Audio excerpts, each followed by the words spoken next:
वार करना चाहता है मुझ पे, कर वार, करना वार, करना वार, ले ले मेरे प्राण, ले ले मेरे प्राण।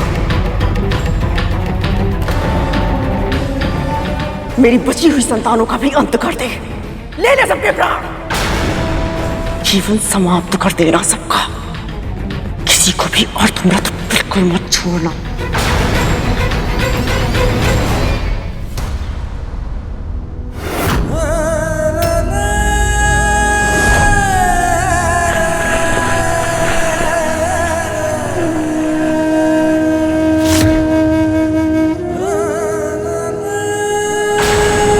तत्तु भैया, धूमल भैया, ये सब क्या हो गया इन सबको? ये ऐसी अवस्था में? वाह, माँ और पुत्र नाट्य कला में कितने पारंगत हो। अब तू यही कहेगा ना कि तुझे कुछ नहीं पता? हाँ महारानी। मेरे पुत्र तेरे साथ केवल भ्रमण करने गए थे, उनके शरीर पर इतने घाव कैसे लगे, वो जल कैसे गए, वो तुझसे बिछुड़ कैसे गए?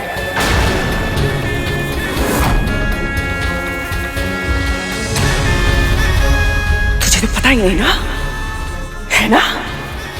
मेरा विश्वास कीजिए महारानी, मेरे पुत्र विषैले अवश्य है, किंतु उनके भीतर भी इतना विष नहीं है जितना तेरे मन में है। मेरे पुत्र अपने शत्रु को ललकारते हैं, फिर उन पर आक्रमण करते हैं, किंतु तूने धोखे से मेरे पुत्रों पर आक्रमण किया। मेरे नाग जब आखेड़ के लिए जाते हैं तो अपने शत्रु को भागने का और बचने का एक अवसर देते हैं। तूने अंतरिक्ष पर ले जाकर उन पर वार किया जब वो तुझ पर निर्भर थे। अपनी शक्तियां होते हुए भी आज वो कितना असहाय अनुभव कर रहे होंगे। महारानी, मेरा विश्वास कीजिए। विश्वास तो उन्होंने भी तुझ पर किया था, जो मेरी बिना आज्ञा के वो तेरे साथ चले गए। आपको बिना बताए? परंतु महारानी, आपने तो स्वयं मुझे आदेश दिया था मैं इन सभी को अपने साथ ले जाऊं। सत्य बोल रहा है ये। माँ तुझे बार बार पुकारती रही, पृथ्वी पर लौटने का आदेश भी दिया, किंतु तूने सुनकर भी अनसुना कर दिया। नहीं, ये सत्य नहीं है महारानी, मैंने स्वयं आपका स्वर सुना था। आप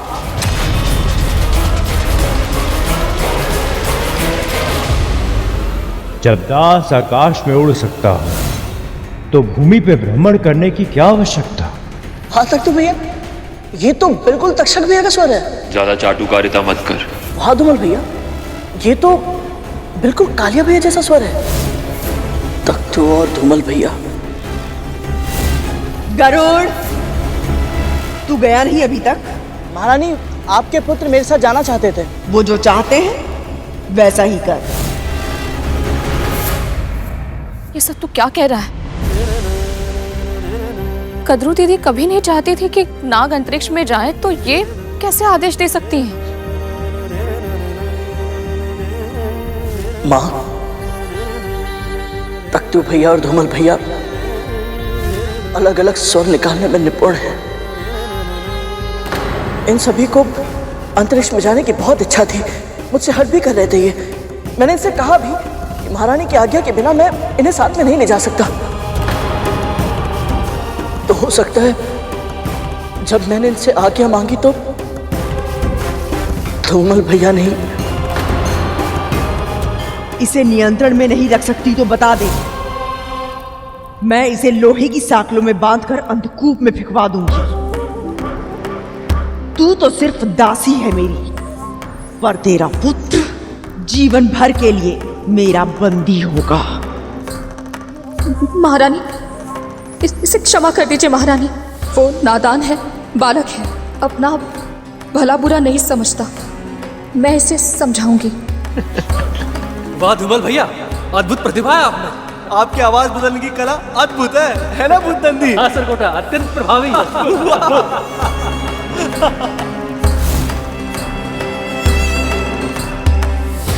मानता हूं इन्होंने तुझे भ्रमित किया, किंतु मां ने तुझे बार बार पुकारा, तू वापस क्यों नहीं लौटा?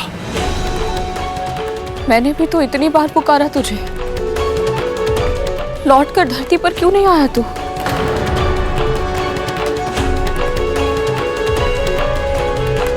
इस सूत्र के कारण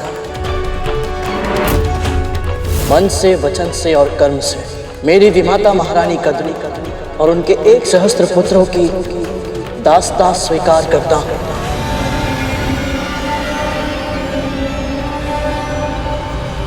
महारानी के साथ साथ मैं नागों का भी दास हूं मां।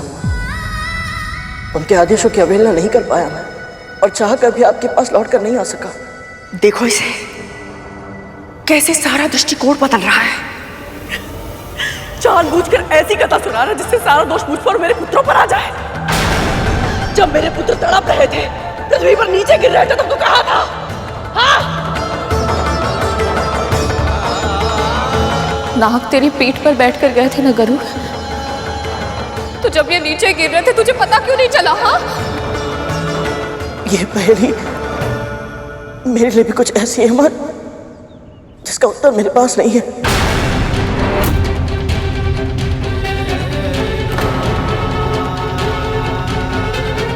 इस यात्रा में बहुत सी ऐसी घटनाएं हुई जो मेरे वश में नहीं थी।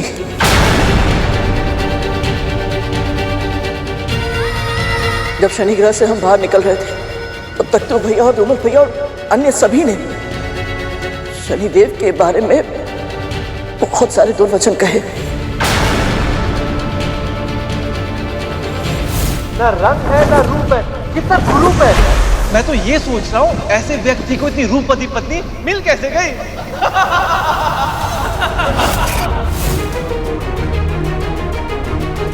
हो सकता है शनिदेव ने वो सब सुन लिया और क्रोध में आकर अपनी वक्र दृष्टि।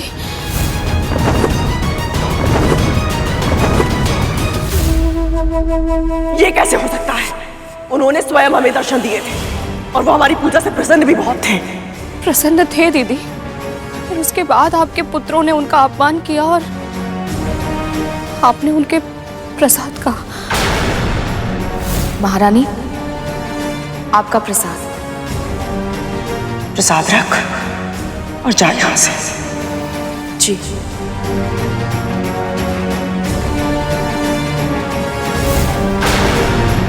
तब तो यह अवश्य ही शनिदेव की वक्र दृष्टि का प्रभाव है। विनाश काले विपरीत बुद्धि। मैं अपने भाइयों को पृथ्वी पर लाकर भी उन्हें सुरक्षित नहीं रख सका। पता नहीं माँ फिर हमें भ्रमण पे जाने की अनुमति देंगी भी या नहीं। तुम अगर चाहोगे तो हम मौन धारण कर लेंगे। नाग रूप में हम तुम्हारे पक्ष में कहीं छुप कर बैठ जाएंगे ताकि हमारे अस्तित्व का पता ही ना चले। हे ईश्वर, यदि इन सब के हट के आगे मैंने हार नहीं मानी होती तो इस समय परंतु महारानी, मेरा विश्वास कीजिए, मैं सत्य कह रहा हूं। मुझे तो लगा था कि ये सभी अपने वचनों के कारण मौन है, शांत और सिर होकर छिपे हुए हैं। मुझे आभास तक नहीं था कि ये मेरे साथ नहीं है। कैसे विश्वास करूं मैं? हाँ, कैसे? जो ये सूर्य पुष्प इतना संभाल कर ले आया, जिसकी एक पंखुड़ी तक नहीं टूटी, उसके भाई तड़प तड़प के गिर रहे थे और उसे आभास तक नहीं हुआ। क्यों मानूं मैं तेरी बात? क्यों?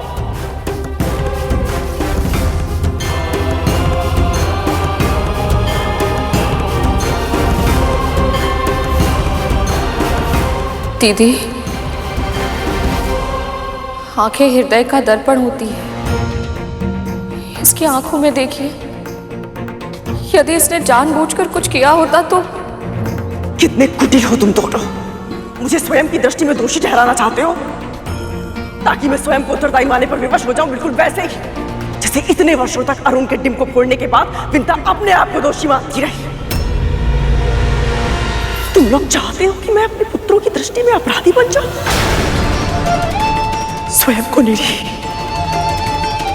और मुझे अत्याचारी सिद्ध करना चाहते हो। नहीं माँ, हम आपको अत्याचारी नहीं मानते। आपका कोई दोष नहीं है।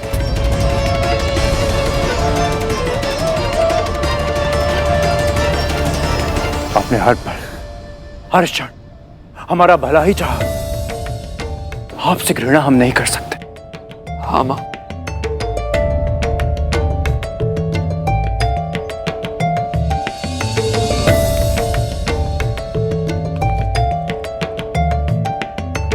क्षमा कर देना मेरे पुत्रों मुझे। मैं सदा से जानती थी कि ये गरुड़ मेरे पुत्रों के लिए संकट बन जाएगा। मैं फिर भी उसे नियंत्रित नहीं कर पाई और मैं तुम्हारे भाइयों को सुरक्षित कर पाई।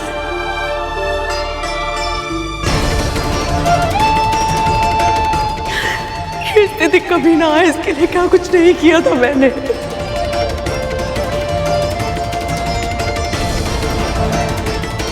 इन अभागों के साथ ऐसा कुछ हो जाएगा इसकी तो कल्पना भी नहीं की थी मैंने।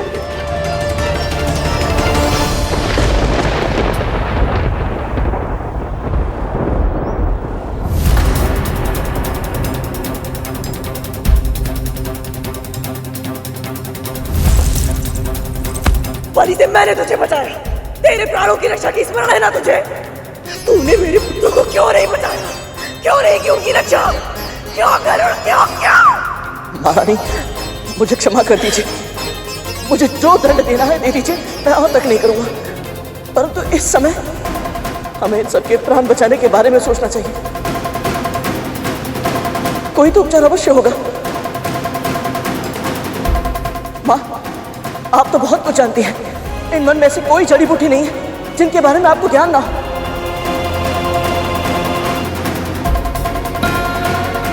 माँ, वो लेप आपने जो बनाया था जिससे मेरे तन के घाव एक रात्रि में ठीक हो गए थे, मुझे बताइए। मैं स्वयं अपने हाथों से जड़ी बूटी पीसकर अपने भाइयों के लिए लेप बनाऊंगा। वो लेप साधारण चोटों के लिए है पुत्र, पर इनकी चोट गंभीर है। इस अवस्था में उस लेप का कोई प्रभाव नहीं होगा।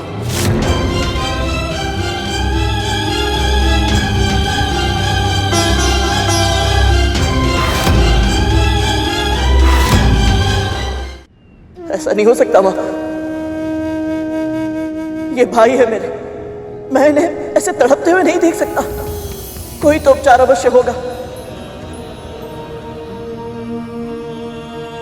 यदि आप दोनों नहीं जानते तो कोई तो जानता होगा। माँ, यदि आवश्यकता पड़ी तो मैं फिर से वैकुंठ जाऊंगा, परंतु अपने भाइयों के प्राणों की रक्षा मैं अवश्य करूंगा। नाटक बंद कर अपना, नाटक बंद कर अपना, नाटक बंद कर अपना। पहले मेरे पुत्रों के साथ षड्यंत्र किया, अब उन्हें बचाने का स्वांग रच रहा है तू। तुम दोनों मां पुत्र इतने धूर्त हो सकते हो, कभी सोचा भी नहीं था मैंने। तेरा एक पुत्र अति विकसित उत्पन्न हुआ था, कैसा अनुभव किया था तूने? हाँ, यहाँ मेरे इतने सारे पुत्र जीवन और मृत्यु के बीच में लड़ रहे हैं। सोच, मेरे हृदय में कैसा बवंडर उठ रहा होगा।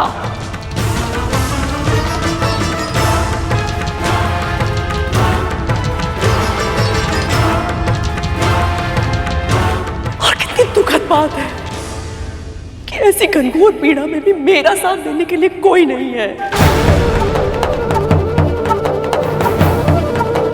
जब अरुण का नहीं फूटा था ना, तेरी पीड़ा के आभास ने हमारे स्वामी की तपस्या भंग कर दी थी और वो तेरे पास चले आए थे। कि तू आज जब मेरे पुत्र यमराज के मृत्यु पाश में फंसे हुए हैं, तब वो निरासक्त थे।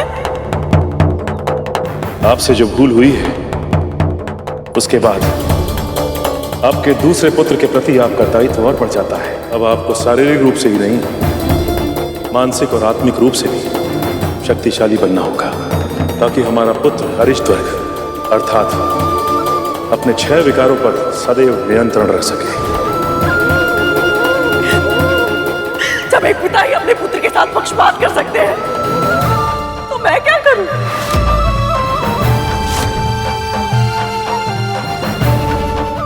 किससे अपनी पीड़ा बताऊं? किसको अपना दुख सुनाओ। बस कीजिए दीदी,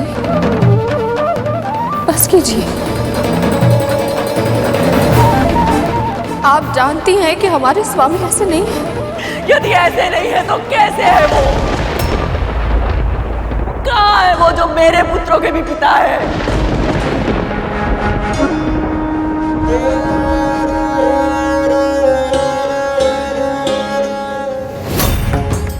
अपने परिवार की रक्षा करना, अपने पुत्रों का ध्यान देना, ये उनका भी उत्तरदायित्व है ना। तो फिर वो सर्वज्ञाता महर्षि कश्यप कहाँ है? कहाँ है वो?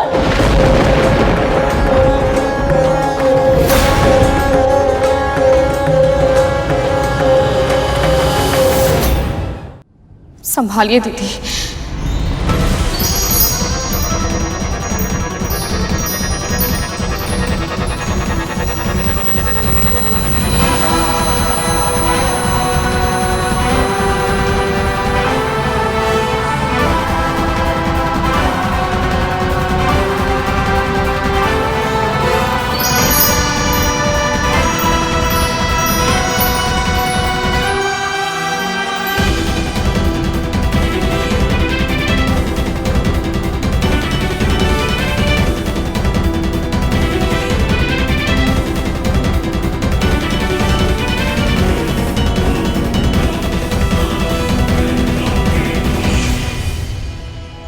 प्रणाम पिताजी।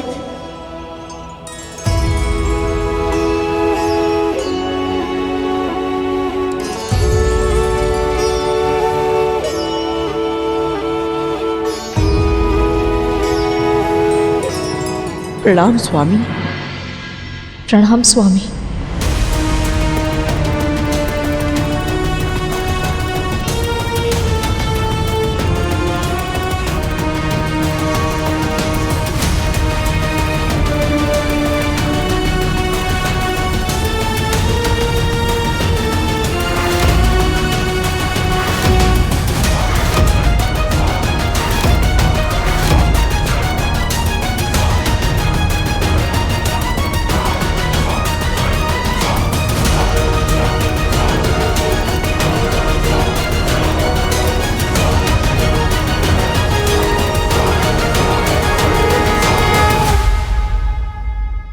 ये सब तो अर्धमृत अवस्था में है।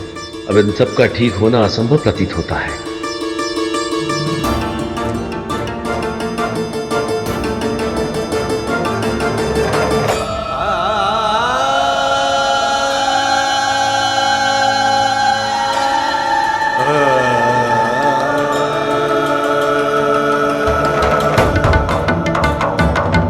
हम अपने जन्म के उद्देश्य को क्यों भूल जाते हैं? हमने जन्म लिया है परोपकार के लिए, संसार को कुछ देने के लिए। मृत्यु के बाद ये तन यहीं छूट जाता है। ये धन, संपदा, ऐश्वर्य, ये महत्वाकांक्षाएं सब यहीं धरी की धरी रह जाती है। यदि हमारे साथ कुछ जाता है तो केवल हमारा कर्म, और बुरे कर्मों का फल हमें इसी धरती पर, इसी जन्म में मिल जाता है।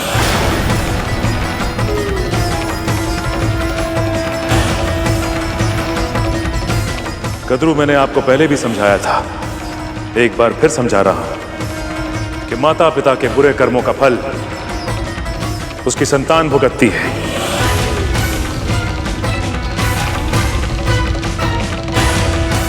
और इस समय जो हमारी संतान ये भीषण कष्ट भोग रही है, ये भी आपके बुरे कर्मों का फल है।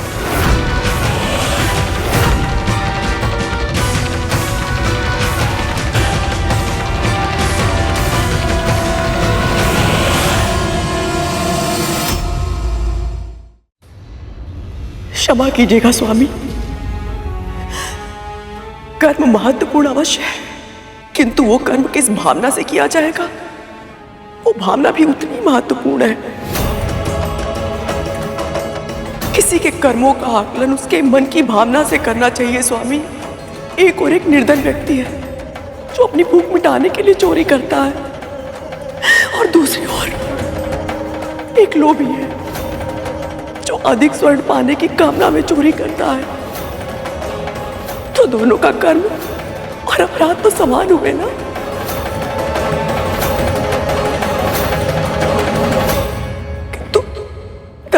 समान नहीं होता है। मैं जानती हूँ आपकी दृष्टि में मैंने बहुत बुरे कर्म किए हैं। अपनी बहन को भ्रमित करके उसके पहले पुत्र के जन्म के समय मैंने बाधा उत्पन्न की। अपनी बहन को दासी बना लिया मैंने।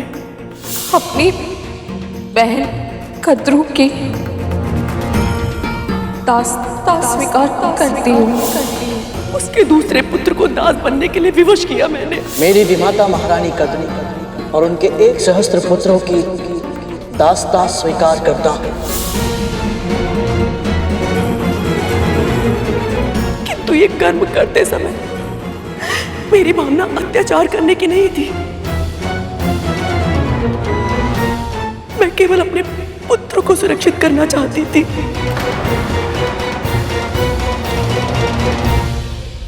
वेद में भी यही कहा गया है स्वामी कि एक मां अपने पुत्रों के हित के लिए किसी भी सीमा तक जा सकती है।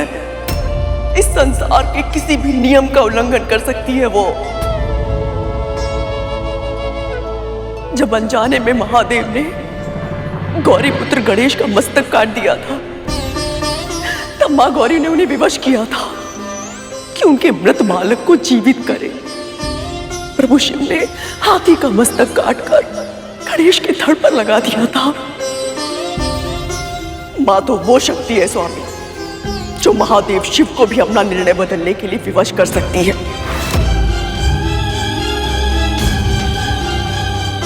मैंने जो विंता अरुण गरुण के साथ किया वो सब करने के लिए मुझे इस संसार ने विवश किया था।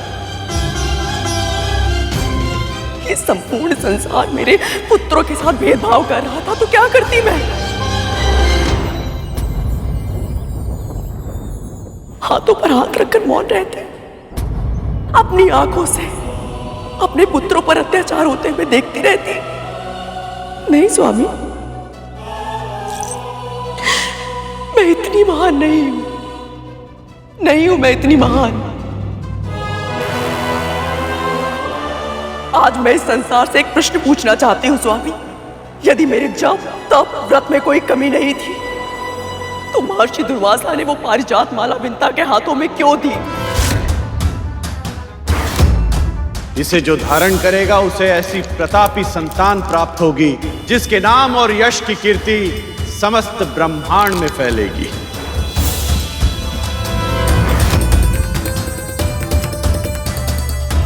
मेरे पुत्र को किसी भी ऋषि ने आशीर्वाद क्यों नहीं दिया?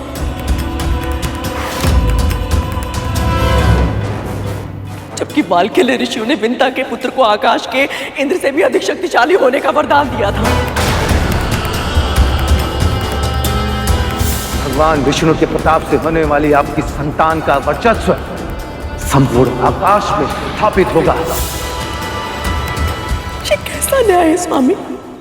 कैसा न्याय है जिसके मन में अपने पुत्रों के लिए कोई बड़ा स्वप्न ना हो, कोई महत्वाकांक्षा ना हो, जो केवल इतना चाहती थी कि उसके पुत्र अपने माता पिता की सेवा करें। उनके पुत्र को वरदान में वरदान मिल रहे थे।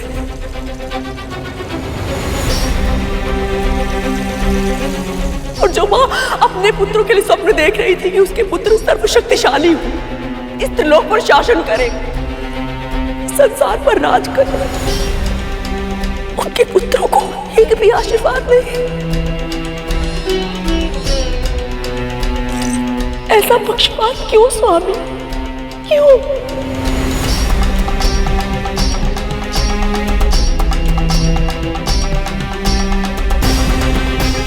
आपके पुत्रों को वरदान नहीं मिला था तो आपने यह तय कर लिया कि गरुड़ को जो वरदान मिला है आप उसे भी फलने नहीं देंगे।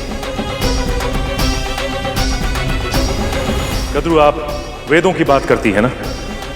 किसी भी वेद में यह नहीं लिखा गया है कि अपने हित के लिए दूसरों को कष्ट देना उचित है।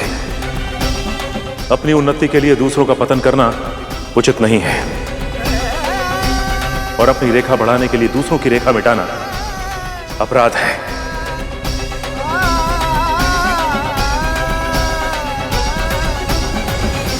आप ये मानती है ना कद्रू कि आपने जो कुछ भी किया है अपनी संतान की भलाई और उनके भविष्य के लिए किया है, पर ये सारे कर्म करते समय आप ये भूल गई कि एक मां का सबसे महत्वपूर्ण धर्म होता है कि अपनी संतान में ऐसी क्षमता का विकास करे ताकि वो योग्य बन सके।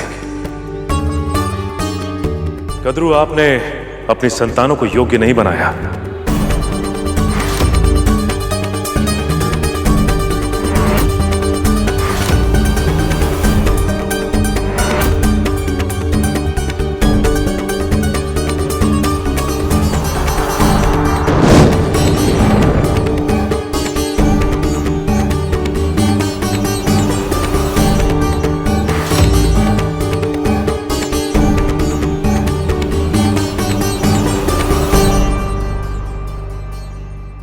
ये लीजिए, आप दोनों इस मिट्टी से एक एक दिया बनाइए।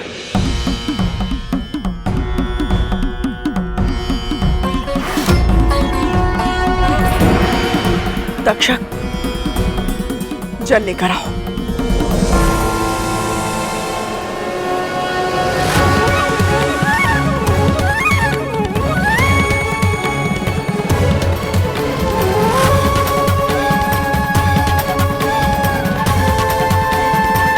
ओम विष्णवे नमः। ओम विष्णवे नमः।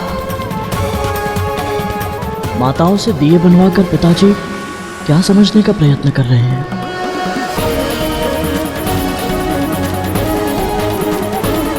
ओम विष्णवे नमः।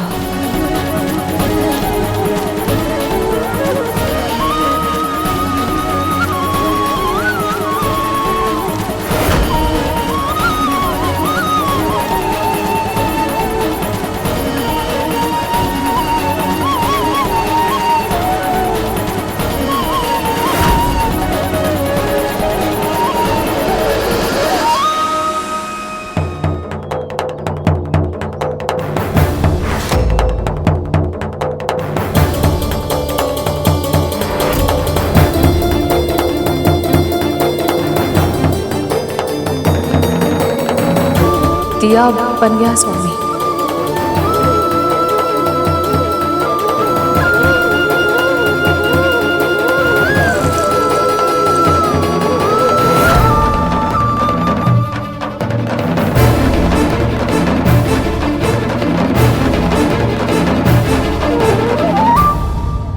आप दोनों दिया बनाना जानती हैं, पर इस दिए को पूरा बना पाई केवल विंता, और वो भी इतना सुंदर, क्योंकि आप दोनों के कार्य करने के ढंग में अंतर है।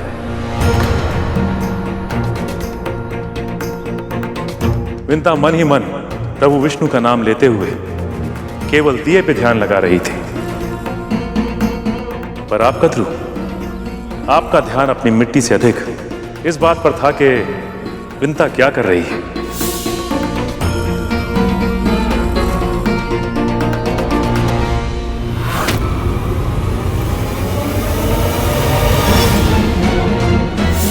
और इस बात में आपको यह भी आभास नहीं हुआ कि आप अपनी मिट्टी में पर्याप्त जल डाल पाई या नहीं।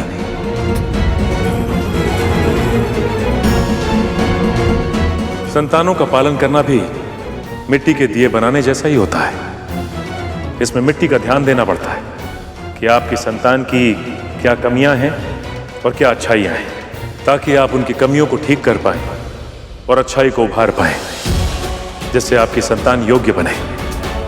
किसी और की मिट्टी में अधिक जल डालकर उसका दिया नष्ट करने से आपका दिया अच्छा नहीं बनेगा। और जब तक आप इस अंतर को नहीं समझेंगी, आप और आपके पुत्र इसी तरह समस्याओं में उलझे रहेंगे।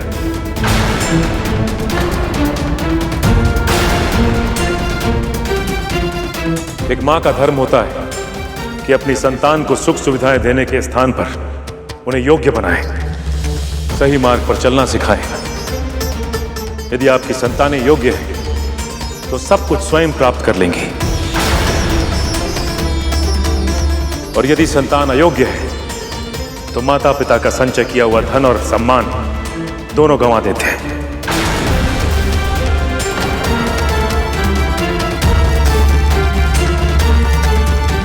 कितने ज्ञान की बातें कही है पिताजी ने। और हम पहले से इतनी पीड़ा में हैं, और पिताजी हमारी पीड़ा दूर करने के स्थान पर हमें ज्ञान दे रहे हैं। हो क्या गया है पिताजी को? माँ को नीचा दिखा रहे हैं और इस दासी की प्रशंसा कर रहे हैं।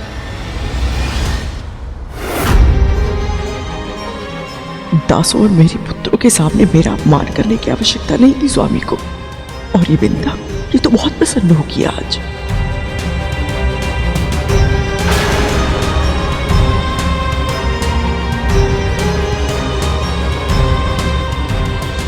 विंता, आप इस कच्चे दिए को हाथ में लेकर यही सोच रही हैं ना? यह आज आपका दासत्व आपके कर्मों का ही फल है।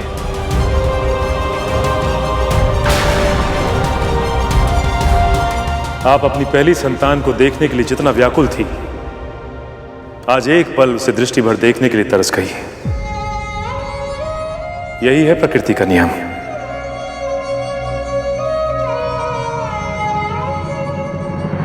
और तुम दोनों अपने इन भाइयों की स्थिति के लिए अपने इस भाई गरुड़ को उत्तरदायी मानते हो,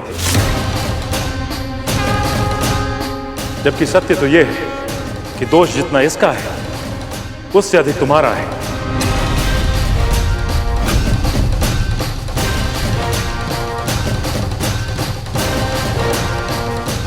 पिताजी, हम तो वहां थे ही नहीं। पिताजी, हमें तो पता ही नहीं था कि हमारे भाई अंतरिक्ष में जाने की योजना बना रहे हैं। यही दोष है तुम दोनों का। तुम अपने भाइयों के साथ शासक सा व्यवहार करते हो, उन्हें प्रताड़ित करते हो, उन्हें धमकाते हो। छोटे भाई होकर भी वो अपने मन की बात तुमसे नहीं कह सकते। बड़े भाई को एक मार्गदर्शक के रूप में होना चाहिए, जैसे कार्तिकेय गणेश के लिए इतने शक्तिशाली और ज्ञानी होने के बाद भी वो अपने भाई गणेश को प्रोत्साहित करते हैं, उत्साहित करते हैं, ताकि गणेश अपने व्यक्तित्व का उचित विकास कर पाए। वो प्रतियोगिता भी करते हैं तो केवल इसलिए कि गणेश अपना उत्तम प्रदर्शन कर सके, किंतु तुम दोनों स्वयं अपने छोटे भाई के मार्ग पे कांटे बोते हो ताकि उसे कष्ट हो और तुम तालियां बजाकर उसका उपहास कर सको।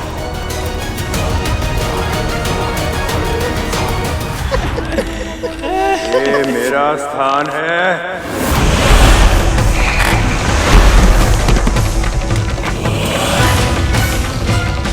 और गरुड़, तुम जानते हो तुम्हारा दोष क्या है?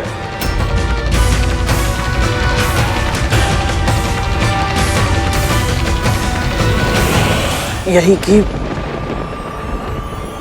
मेरे भाई अपनी सुरक्षा के लिए मुझ पर निर्भर थे।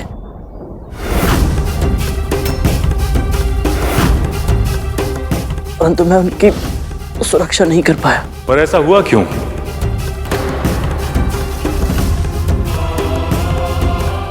मुझे पूर्ण विश्वास है कि गरुड़ के मन में इन नागों का हित करने की तनिक भी इच्छा नहीं थी, परंतु उससे एक भूल हो गई।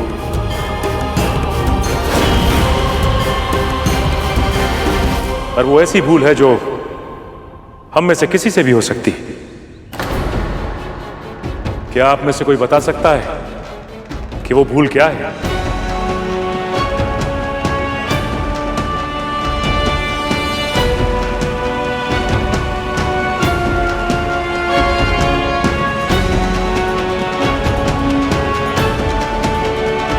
अपना हाथ आगे करो गरुड़। पिताजी,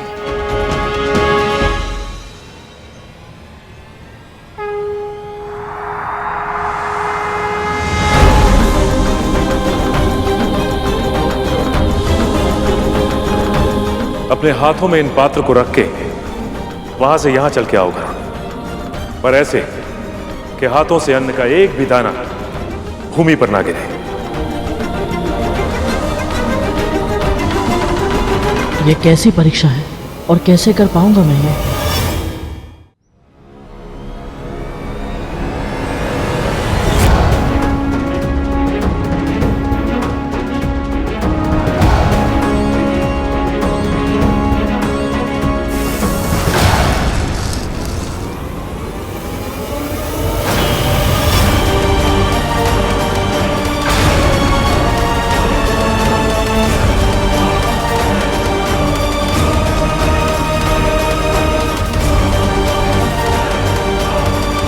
क्षमा कीजिए पिताजी, मैं एक साधारण कार्य भी नहीं कर पाया।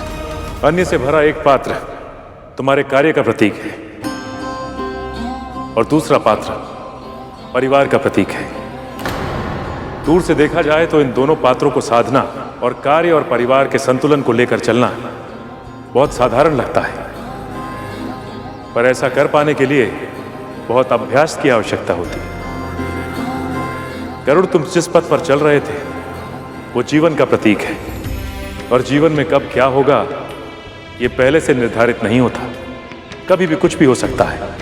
कभी तुम्हारे कार्य में अड़चनें आ सकती हैं, कभी परिवार में समस्याएं उत्पन्न हो सकती हैं, और ऐसे में ध्यान भटक जाता है और भूल हो जाती है।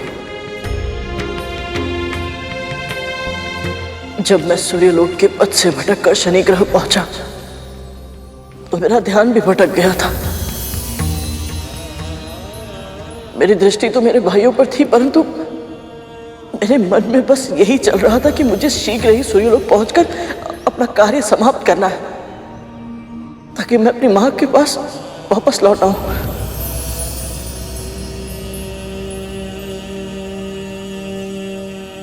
इसीलिए जब मैं शनि ग्रह से निकला तो मेरा ध्यान इन सब से हट गया था और केवल सूर्य पुष्प पाने का ही प्रयास करता रहा।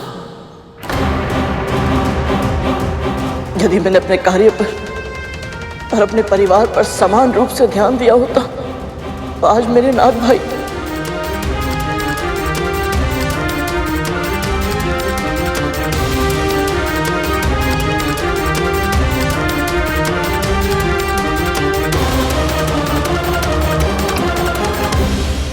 मुझे क्षमा कर दीजिए पिताजी, मैं अपना दायित्व निभाने में असफल रहा। अपने भाइयों की सुरक्षा नहीं कर पाया मैं।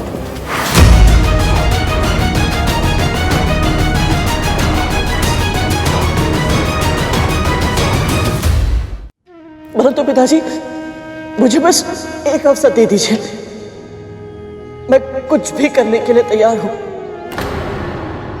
अपने भाइयों के प्राणों की रक्षा करने के लिए मैं कुछ भी करूंगा पिताजी।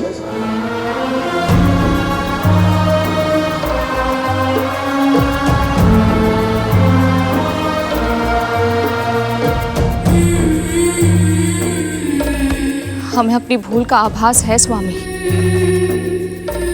अब केवल आप ही इन्हें बचा सकते हैं। इनके जीवन की डोर टूटते हुए नहीं देख सकती मैं। आप बताइए स्वामी, हम इनकी रक्षा कैसे करें? मार्गदर्शन कीजिए स्वामी।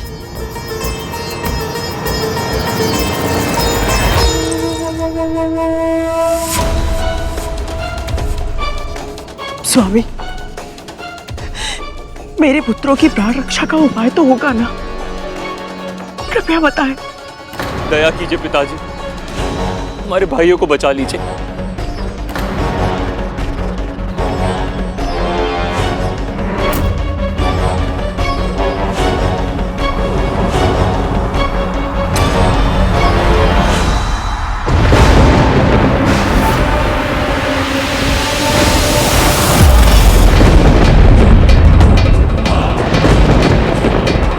यमदूत यहाँ?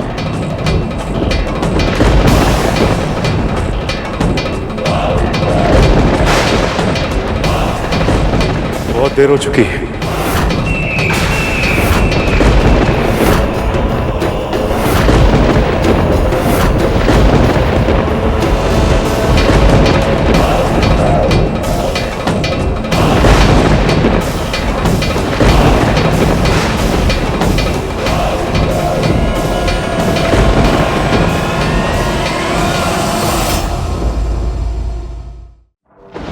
ऐसा ना कहे स्वामी, मैं सह नहीं पाऊंगी।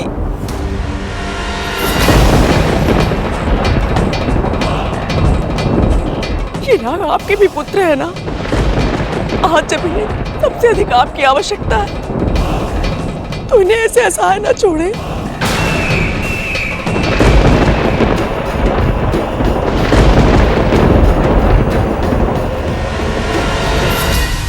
जब सावित्री सत्यवान के प्राण यमराज से वापस छुड़ाकर ला सकती है तो मेरे अंदर भी वही सतीत्व की शक्ति है, वही दृढ़ निश्चय है। मैं अपने पुत्रों के प्राणों की रक्षा करूंगी और उसके लिए चाहे मुझे कुछ भी क्यों ना करना पड़े।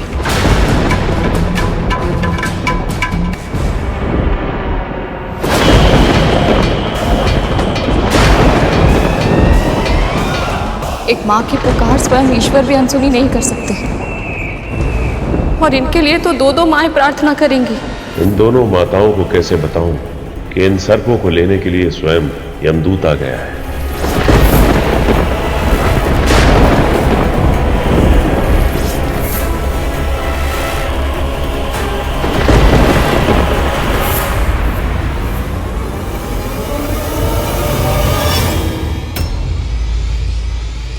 पिताजी वहां क्या देख रहे हैं?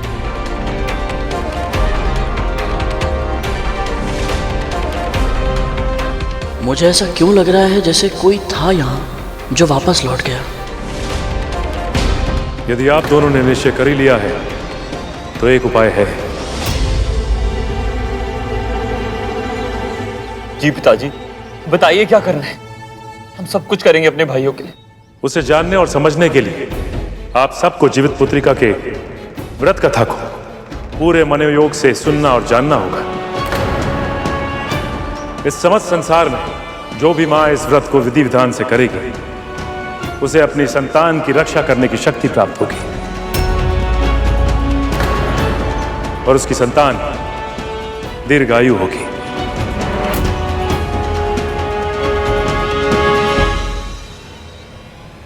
हम कथा सुनने के लिए आतुर हैं।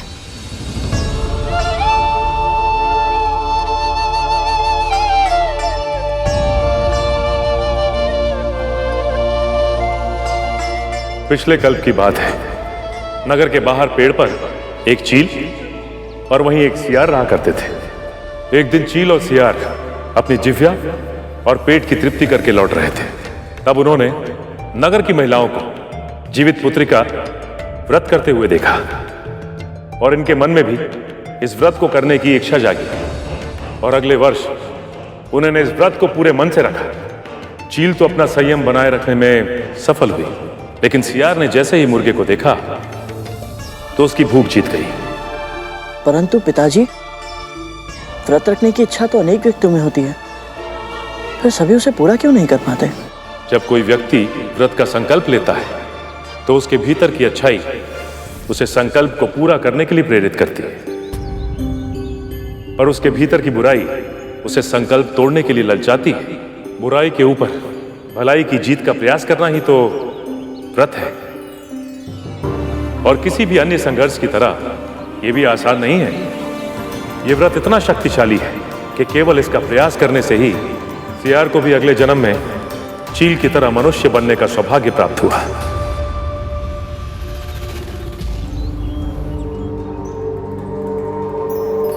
चील ने शीलवती नामक राजकुमारी के रूप में जन्म लिया।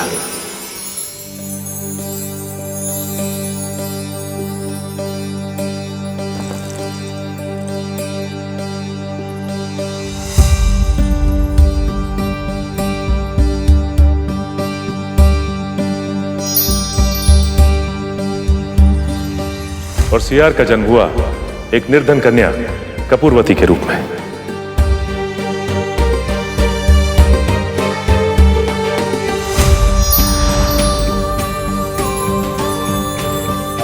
और नियति के योग से राजकुमारी शीलवती का विवाह राजा बुद्धिसेन से हुआ।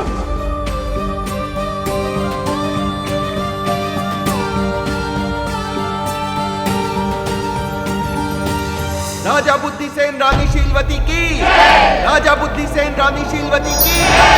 ये राजा रानी की कथा तो मुझे माँ पिताजी के संबंध जैसे लगी है।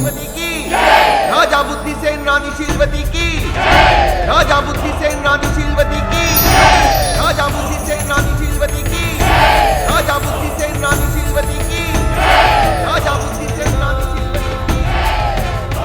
कपूरवती भी उसी राज्य में रहा करती थी। निर्धन कुल में उत्पन्न होने के बाद भी कपूरवती के मन में रानी बनने की इच्छा प्रबल थी और इसीलिए वो रानी शीलवती से ईर्ष्या करने लगी।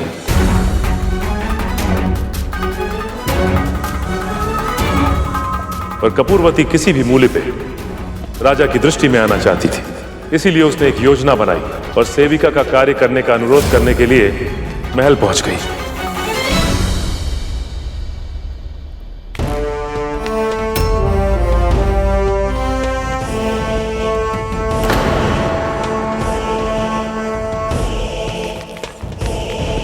मंत्री जी, मैं अभागन आपसे विनती करती हूँ कि मुझ पे कृपा करे और कोई काम दे दे, तभी मैं अपने परिवार का पेट भर पाऊंगी।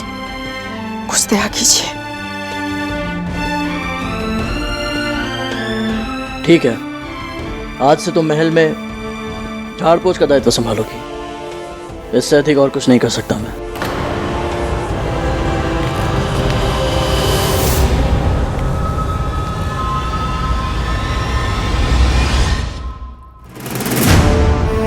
राजा के मंत्री ने उसे महल के झाड़ पोछ का दायित्व सौंपा। अब कपूरवती महल की सेविका बन चुकी थी।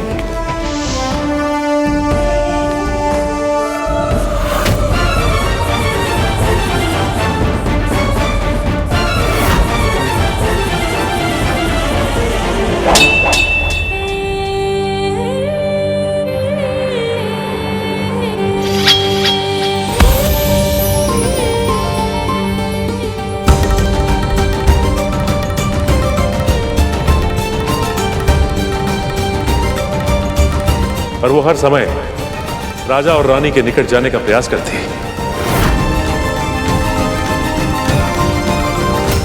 एक दिन उसने देखा कि महल की रसोइयां अवकाश मांग रही हैं।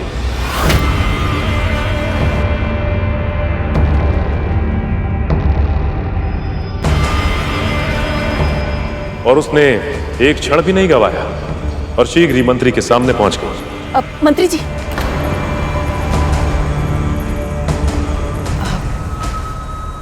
रसोइये के स्थान पर मैं भोजन पका सकती हूँ। इससे मुझे राजन जी और महारानी जी की सेवा का अवसर मिल जाएगा। बाकी जैसा आप कहें।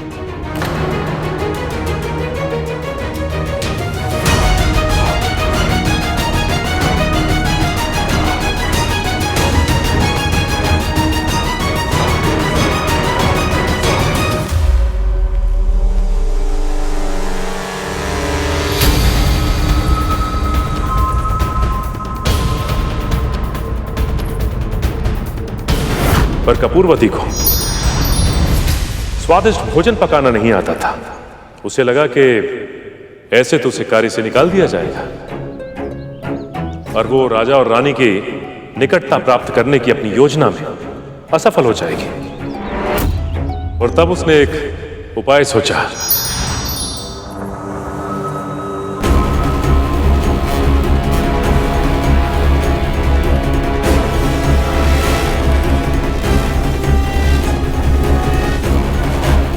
भोजन कैसा भी बना, उन्हें तो स्वादिष्ट ही लगेगा।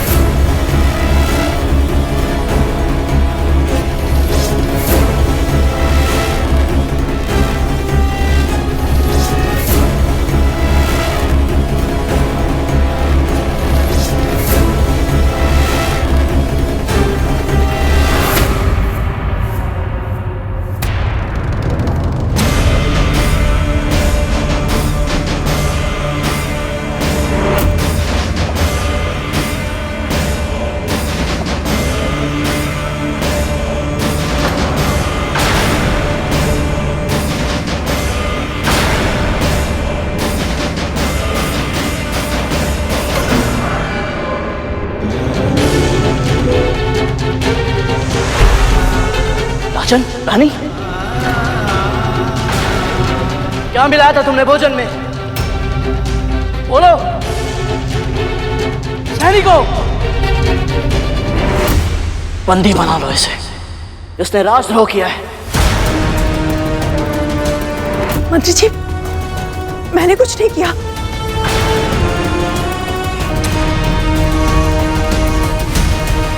मैं एक ऐसी औषधि जानती हूँ जिससे दोनों ही शीघ्र स्वस्थ हो जाएंगे।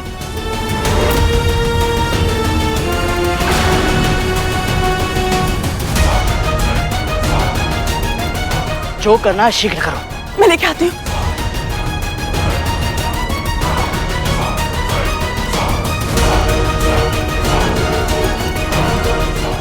मंत्री जी, ये जड़ी बूटी का मिश्रण है।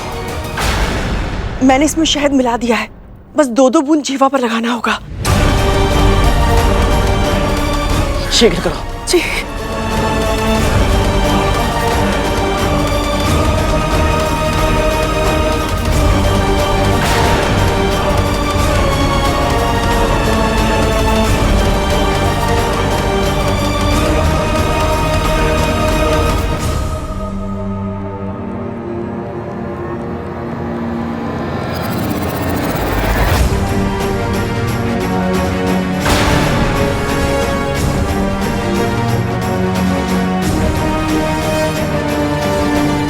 राजन,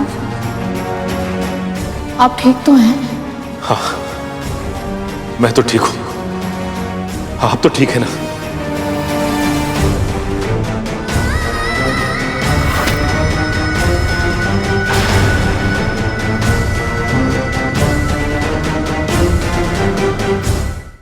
मुझे पूरा विश्वास है राजन, इसने जानबूझकर आपकी छाछ में कुछ मिलाया था, जिसके कारण आप दोनों अस्वस्थ हो गए थे।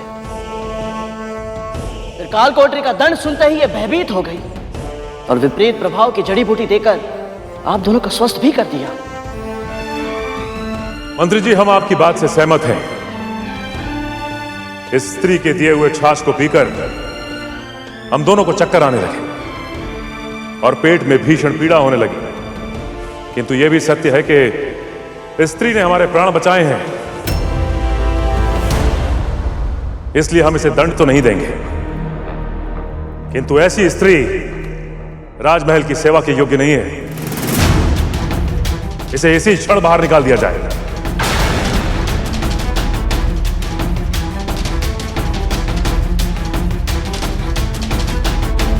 दया राजन जी, दया।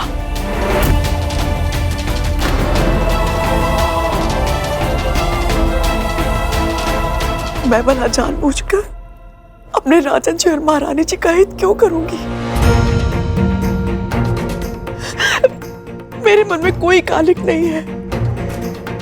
यदि मुझे महल की सेवा के कार्य से बाहर निकाल दिया गया तो क्या करूंगी मैं?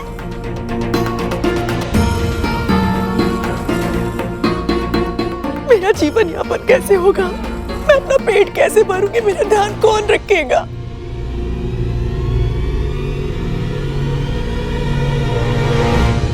राजन, स्वभाव से कपूरवती अच्छी है। अवश्य ही इससे भूल हुई है, पर वो भूल इसने जानबूझकर नहीं की होगी, ऐसा मेरा दृढ़ विश्वास है।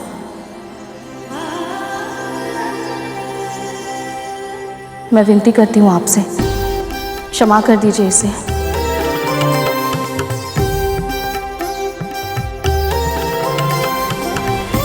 और मेरी निजी सेविका के रूप में कार्य करने की आज्ञा भी दीजिए। ये क्या कह रही है महारानी आप? यही मेरी इच्छा है राजन।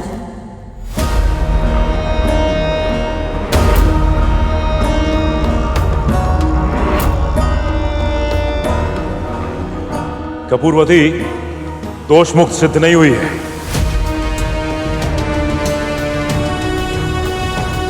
किंतु यह राज्य अपनी रानी की इच्छा का अनादर नहीं करेगा।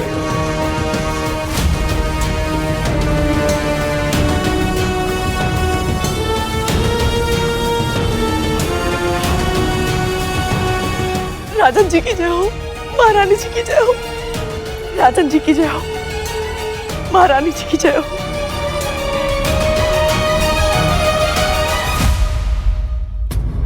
स्वयं को मेरा रक्षक समझकर प्रसन्न हो रही हो शीलवती।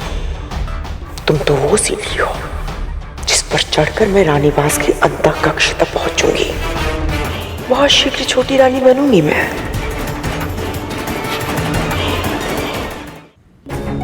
क्षमा कीजिए पिताजी, परंतु कथा सुनने के बाद यह प्रतीत होता है कि रानी शीलवती बहुत ही बुद्धिमान और ज्ञानी महिला थी। फिर भी वो कपूरवती के छलपूर्ण व्यवहार को समझ क्यों नहीं पाई? यदि समझ नहीं भी पाई तो राजा ने कपूरवती को दंड देने का निर्णय किया था। फिर रानी शीलवती ने अपने पति की बुद्धिमानी पर विश्वास क्यों नहीं किया? जानते हो गरुड़, इस संसार में सबसे अधिक हानिकारक क्या है? अति करना। रानी शीलवती में भी एक ऐसी ही कमी थी। वो बहुत अधिक दयालु थी। उनके विवेक ने उन्हें चेतावनी दी थी और उस दिन से कपूरवती रानी शीलवती की सेवा करने लगी।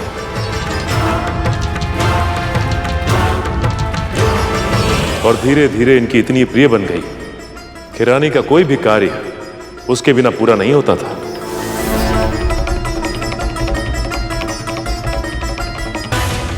आठों प्रहर वो रानी के साथ रहने लगी।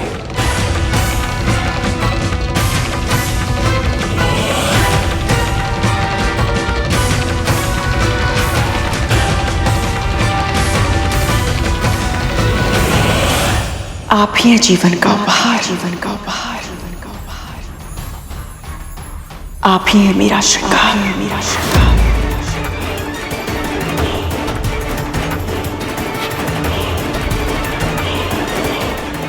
मैं ऋणी आपके जीवन भर की, कैसे चुकाऊं ये उपकार, कैसे चुकाऊं ये उपकार।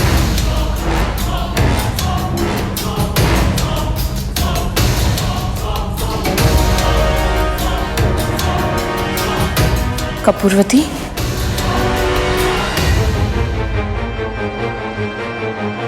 फिर ऐसा कभी मत बोलना। तुम मात्र दासी नहीं, मेरी बहन जैसी हो।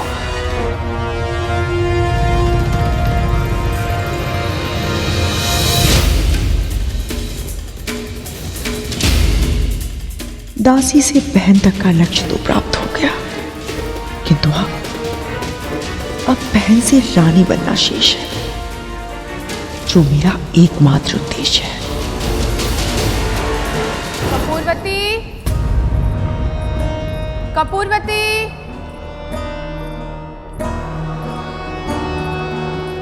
कपूरवती,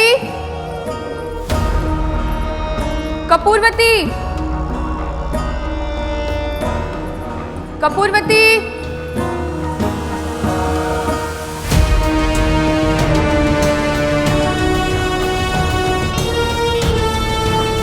कपूरवती, कपूरवती। लो, तुम यहाँ बैठी हो, कहाँ कहाँ नहीं ढूंढा हमने तुम्हें।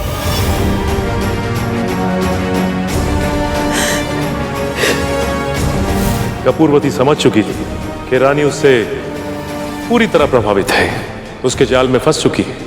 वो कपूरवती से एक दासी की तरह नहीं, अपनी बहन की तरह व्यवहार करती थी और अब उसने अपनी अगली चाल चली। इसका अर्थ है जैसे बड़ी माँ ने चतुराई से माँ को दासी बनाया था, उसी प्रकार कहीं कपूरवती ने भी महारानी को अपने जाल में तो नहीं फंसा लिया। आखिर क्या किया होगा उन्होंने?